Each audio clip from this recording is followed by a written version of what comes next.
এই আমাদের ফার্ম বিকালবেলায় খাবার দেওয়ার পরের অবস্থাদের এগুলো কালকে সকালের খাবার রেডি করা হয়েছে। বিকালবেলায় এখন খেয়ে দেওয়ার কেউ শুয়ে আছে, কেউ দাঁড়িয়ে আছে।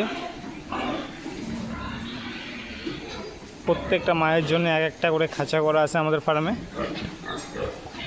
এমনকি পিছনে নাম্বারিংও করা আছে হিসাব রাখার জন্য।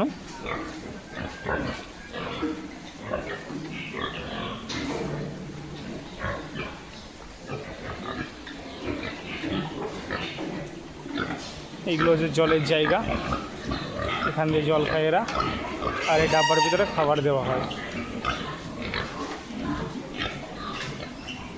আজকে সকালেও একটা সুরে 8টা বাচ্চা দিয়েছে, একটা